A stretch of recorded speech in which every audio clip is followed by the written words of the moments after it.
Hello everyone and welcome back to Learn to Love DIY. Today we're doing a thrift store upcycle and a shabby chic style. I hope you enjoy this tutorial. Alright, so while we get started here, I want to go ahead and, before I forget, let you know that I did purchase this on a day that they have 50% off everything in the store, I believe. And this was 99 cents and I got it for 50 cents. And it originally is from Target. I think the dollar spot for $3. So I got it for a steal. 50 cents is not much. And all I had to do was apply a little bit of paint. I did go ahead and clean it first, just so that the paint would take.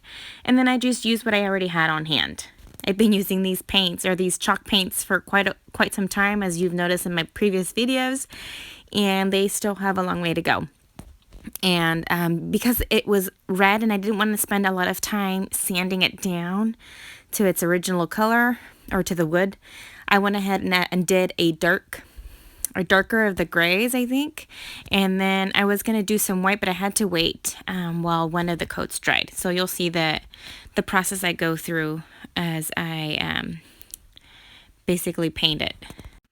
Alright, so my entire box has one coat of the gray, and I'm going to go ahead and just wait for it to dry before I do the bottom part.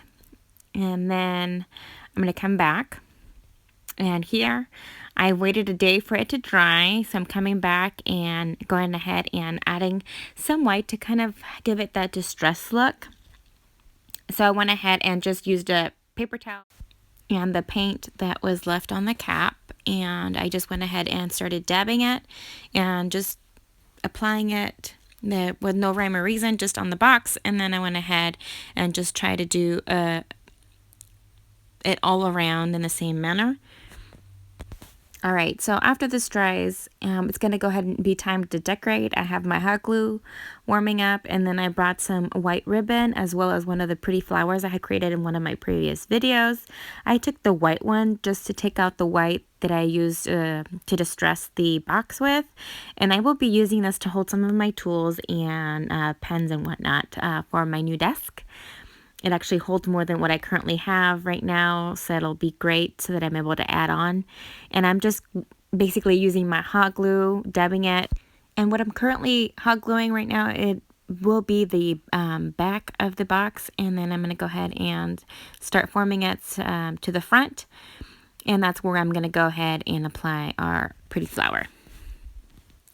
And if you haven't watched that tutorial, I'd suggest that you do. It's a very simple but absolutely adorable flower to make, and it takes basically no time at all to create. And if you haven't already subscribed, I'm taking the chance to let you know to go ahead and do so now. And if you like this tutorial and any of my other tutorials, please give me a big thumbs up. I would really appreciate it.